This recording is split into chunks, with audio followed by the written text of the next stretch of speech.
MDMA കൈവശം വെച്ചതിന് കസ്റ്റഡിയിലെടുത്ത ശേഷം പോലീസ് വാഹനത്തിൽ നിന്ന് രക്ഷപ്പെട്ട പ്രതികളിൽ ഒരാളെയും പ്രതികൾക്ക് MDMA എത്തിക്കുന്നയാളെയും മതിലകം പോലീസ് പിടികൂടി. കുരിക്കുഴി സ്വദേശി 28 വയസ്സുള്ള കല്ലുങ്ങൽ മുസമിൽ, കൊടുങ്ങല്ലൂർ പടാകുളം സ്വദേശി 29 വയസ്സുള്ള വൈപ്പിൻകാട്ടിൽ നിസ്താഫിർ എന്നിവരെയാണ് അറസ്റ്റ് ചെയ്തത്. ഇക്കഴിഞ്ഞ 18-നാണ് പുന്നക്ക ബസാറിൽ കാറിൽ നിന്ന് 5.38 ഗ്രാം MDMA മതിലകം പോലീസ് പിടികൂടുകയും 2 പേരെ കസ്റ്റഡിയിലെടുക്കുകയും ചെയ്തത്.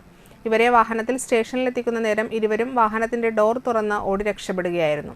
ഇതിലൊരാളായ മുസമ്മലിനെ പോലീസ് പിന്തുടർന്ന് പിടികൂടി. കോതപറമ്പ് സ്വദേശി ഫാരിഷിനെ പിടികൂടുന്നതിന് വേണ്ട അന്വേഷണങ്ങൾ പോലീസ് നടത്തി വരികയാണ്.